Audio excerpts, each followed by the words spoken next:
How's it going, friends? Today I bring you this Whirlpool brand washing machine, which was set to fill, but the person was left waiting and it never filled up.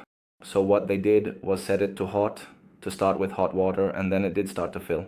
This indicates that it's either the valve or there's a blockage in the hose part. Here I removed this stage to be able to take out the main one from the back and measure the voltage that was reaching the cold water in this connector. 120 volts, perfect. And here is the part number for quotation, okay? So what are we going to do?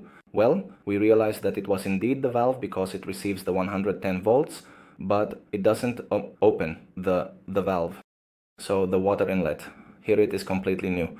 This comes as a single piece. You can't change the coils like in other washing machines. So well, friends, in this case, these two screws that I'm mentioning here would only have been touched.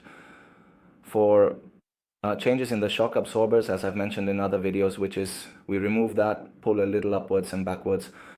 But in this case, don't waste your time doing this because the valve, the entire valve is held from the top, okay? So this would only be for changing the shock absorbers.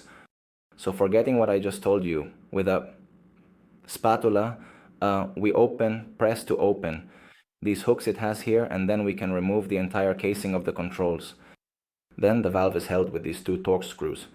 We only remove those two, the one in the middle always remains without a screw, and now let's install the new one, okay?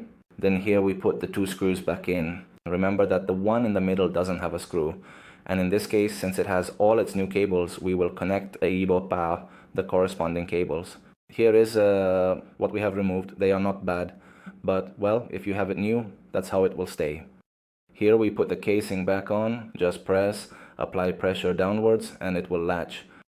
So nothing else, we just need to test this machine. So let's finish putting the hoses in place, tightened properly, and then finish closing the back part.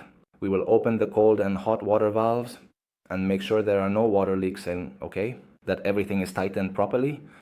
And well, now we are going to connect the power to be able to test it. Once we connect it, it takes a little while for the current to stabilize inside the board, so we are going to set it to cool, which is where it always washes. We are going to press again because it takes time again, okay?